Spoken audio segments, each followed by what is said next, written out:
Kuna uwezekano wa kuja kugundua kwamba Mungu alikuwa anataka kukutumia ikiwa tayari muda umeshaisha. Kuna uwezekano wa mtu kuja kugundua ya kwamba Yesu alikuwa na ajenda naye ikiwa tayari muda umeshaisha. Kuna kiwango cha majuto ambacho watu wanakipitia kwa sababu ya kutokuelewa ya kwamba Mungu alikuwa na mpango na maisha yao kabla ya wakati huo ambao wanaopitia sasa hivi. Kuna uwezekano wa mtu kuja kuishi uchungu mwingi sana pale ambapo atakuja kukumbuka ya kwamba Mungu alikuwa anahitaji kumtumia, alafu hakuna tena nafasi. Kuna uwezekano wa shujaa mmoja baadaye siku zijazo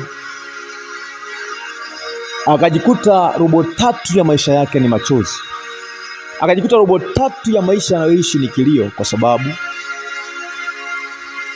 atakuja kugundua ya kwamba kumbe Yesu alikuwa akitaka kunitumia kwa ajili ya wazazi wangu. Laiti ningalijua ningemtafuta Mungu nikiwa bado nina nguvu. Laiti ningejua ningemtafuta Mungu nikiwa bado nina uwezo. Kuna uwezekano wa kuja kujuta shujaa, kwa sababu wakati ambao Mungu anataka uombe, we hauombi, una mambo mengi. Wakati ambao Mungu anataka ujifunze maneno yake, we ujifunzi, una ratiba nyingi. Wakati ambao Mungu anataka ujifunze kufunga, we ufungi. Wakati ambao Mungu anataka ujifunze kukesha, we ukeshi. Usifikiri una utajiri wa muda kiasi kile, usifikiri kwamba adui amefunika macho katika hilo. Bahati mbaya sana uwaga tunakuja kugundua ya kwamba Mungu anahitaji kututumia, alihitaji kututumia ikiwa tayari adui ametuburuza, ikiwa tayari adui ameshawekeza hila, chuki. Maandiko yanasema kwamba kuna mtu mmoja alilala, alipolala usingizi, adui akaja akapanda magugu. Yeye hakujua kwamba adui yupo kazini, aliona huu ni muda mzuri wa mimi kupumzika. Shujaa, nataka nikueleze kitu kimoja. Kama kuna bidii yoyote unaweza kuifanya kwa ajili ya kumtumikia Mungu, ikiwa bado una nguvu, ikiwa bado una uwezo, kabla hujazongwa na mambo mengi katika safari yako ya ujana, kabla hujafungwa na vitu vingi katika safari yako ya ujana, ningekushauri mtumikie Mungu kwa vile utakavyoweza. Ningekushauri umtumikie Mungu kwa vile utakavyoweza. Mtu mmoja mwenye hekima alishawahi kumshauri mwanae Daudi, akamwambia, Sulemani mwanangu, mjue sana Mungu wa baba yako Sulemani mwanangu, ukamtumikie kwa moyo wa kumkubali, ukamtumikie kwa moyo wa kupenda. Mwanangu, ujitoe kwa ajili ya huyo Mungu, kwa maana Mungu huwatafuta watu kama hawa. Shujaa, nataka nikueleze kitu kimoja. Ikiwa bado muda unao, hujazongwa na mambo mengi, unaweza kuamka nyumbani na kwenda kwenye mkesha. Unaweza kutenga hata dakika 45 kusoma neno la Mungu. Unaweza kutenga hata risali moja ukatafakari na kuomba. Fanya hivyo shujaa, fanya hivyo. Kama unaweza kujitoa kwa ajili ya kumtumikia Mungu ukiwa bado na nguvu, fanya hivyo shujaa. Kama unaweza kuhakikisha ya kwamba robo tatu ya maisha yako au jumla ya maisha yako ni kumtumikia Mungu, fanya hivyo shujaa. Maandiko yanasema katika kitabu cha Mhubiri sura ya 12 mstari wa 1 na kuendelea, mkumbuke muumba wako siku za ujana wako. Naogopa sana vile andiko linaendelea kusema kwamba kuna wakati jua na mwezi vitatiwa giza, usiweze kuona kwa macho yako. Kuna wakati unakuja hautaweza kushika kwa mikono yako, hautaweza kutembea kwa miguu yako. Kuna wakati unakuja shujaa, hautaweza kutazama kwa macho yako. Wakati bado macho yako yanaona vizuri, soma neno la Mungu. Wakati bado masikio yako yanasikia vizuri, sikiliza neno la Mungu. Wakati bado mikono yako ina nguvu vizuri, beba Biblia yako. Wakati bado miguu yako ina nguvu, tembea kwenda kwenye mikesho, tembea kwenda kanisani. Maandiko yanasema kuna wakati jua na mwezi vitatiwa giza. Kuna wakati mwanadamu analia na kukumbuka akisema kwamba bora zile siku za kale, bora zile siku za zamani, bora zile siku ambazo nilikuwa ninaona kwa macho yangu. Maandiko yanasema katika kitabu cha Mhubiri sura ya 3, oshakatile kabolazina hadi. Anasema kila jambo na wakati wake, na kwa kila majira yameumbwa kwa kusudi lake chini ya jua. Kuna wakati wa nguvu na kuna wakati wa udhaifu.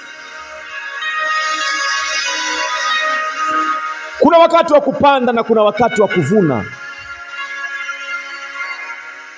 Bahati mbaya sana kwenye hii dunia, kila kitu ambacho mwanadamu anakifanya kina mavuno yake. Kila kitu ambacho mwanadamu anakifanya kina mavuno yake.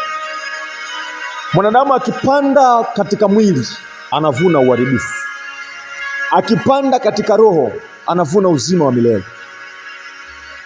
Maandiko yanasema kwa Wagalatia sura ya 6 mstari wa 7, tusidanganyike, Mungu hadhihakiwi, kwa maana kila apandacho mtu ndicho atakachovuna. Wakati ambao macho yako yanaona, wakati ambao mikono yako inashika, wakati ambao miguu yako ina nguvu ya kutembea hapa na huko, wakati ambapo masikio yako yana uwezo wa kusikia vizuri, itumie milango yako ya fahamu kwa ajili ya kumpendeza Mungu. Itumie milango yako ya fahamu kwa ajili ya kulisoma neno shujaa. Tumia milango yako ya fahamu kwa ajili ya kutunza uwepo wa Mungu kwenye maisha yako. Kuna wakati masikio yako hayatasikia shujaa. Pengine ukaingiliwa hata na mdudu kwenye sikio usiweze kusikia tena. Pengine hata macho yako bahati mbaya umepita, kumbe mtoto karusha jiwe, jicho likatoboka, usiweze kuona tena Biblia yako. Ningekushauri shujaa, kile ambacho unaweza kutumia kwa ajili ya kujijenga roho yako, fanya hivyo. Ile nguvu unayoweza kuwekeza kwa ajili ya kuijenga roho yako, fanya hivyo. Kwa sababu majira yanakuja. Mwili wa mwanadamu ni udongo. Kuna wakati mwanadamu atashindwa kuona. Kuna wakati mwanadamu atashindwa kusikia. Kuna wakati mwanadamu atashindwa kutembea. Ukomo wa nguvu za mwanadamu ukiwadia, macho yake hayawezi kuona tena maandiko, masikio yake hayawezi tena kusikia neno la Mungu, kinywa chake hakiwezi tena kutamka mafundisho. Mwanadamu atamweleza nini Mungu kwa siku zinazokuja? Kwa hiyo kile ambacho shujaa unaweza kufanya wakati uko hai, mwambie Mungu akupe neema ukifanya kwa nguvu. Ndio maana Petro anasema, na kama mtu amepewa kufundisha na afundishe kwa nguvu zake zote. Kwa maana nguvu za mwanadamu zina ukomo, kadiri muda unavyozidi kwenda nguvu zinapungua. Hivi ndivyo maandiko yanavyosema, kila jambo na wakati wake, na kila majira kwa kusudi chini ya mbingu. Si wakati wote mwanadamu anaweza kuinua kilo 20. Kuna wakati hawezi kuinua hata kilo 5. Wengine tuna bibi na babu nyumbani, wanahitaji msaada hata wa kuona. Ikiwa unaweza kusoma shujaa, soma neno la Mungu. Ikiwa unaweza kuona, tazama Biblia. Ikiwa unaweza kusikia, sikiliza mafundisho. Hey! Shelia koza bahanda kadrohoza mine kabisolabe hata kayadabo. Kama unaweza kutembea, tembea, elekea kwenye mkesha. Usitembee kuelekea kwenye uovu. Kama unaweza kutoa sauti, toa sauti kijenga roho yako kama fundisho ya neno la Mungu. Eko sadabahando kandro hobadive kasasi yaba. So ule wakati wa Mungu kujinulia watu umewadia. Vijana ambao watasoma neno wakitambua ya kwamba kuna wakati utafika macho yao yatapofoka. Vijana watakaosikiliza mafundisho ya audios wakiwa wanaelewa ya kwamba kuna wakati unakuja masikio yanaweza kawa yasisikie tena. Vijana ambao watakuwa tayari kwenye miguu yao kwenda maeneo kwa maeneo kwa ajili ya kujifunza maneno ya Mungu, kupanda milima ya maombi kwa ajili ya kujijenga roho zao. Shelibogo hosada hadi kadros kabari kasasa mantele kirabos. Kuna wakati unapata fedha, jaza simu yako bando, jifunze maneno ya Mungu, usiharibu nafsi yako kwa namna yoyote. Kuna wakati hautapata fedha, maandiko yanasema kuna wakati utakuja watu watatafuta neno wasilione. Nyakati ambazo mtoto Samueli anazaliwa ni nyakati ngumu kwa taifa la Israeli. Maandiko yanasema neno la Mungu lilikuwa adimu kwa wakati ule. So hizo nyakati zipo kwenye maisha, wakati ambao huna fursa ya kusikia neno la Mungu kutoka kwa mtu yeyote, wakati ambao hakuna mtu yeyote ambaye anakuja karibu na wewe kukwambia tufunue Biblia. Biblia itakuwa na uzito usiokuwa wa kawaida. Hata kufunua karatasi moja inaweza ikawa ni ngumu.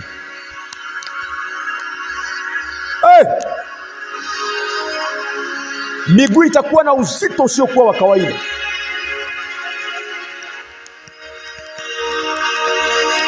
Hata kusema niinuke niende kanisani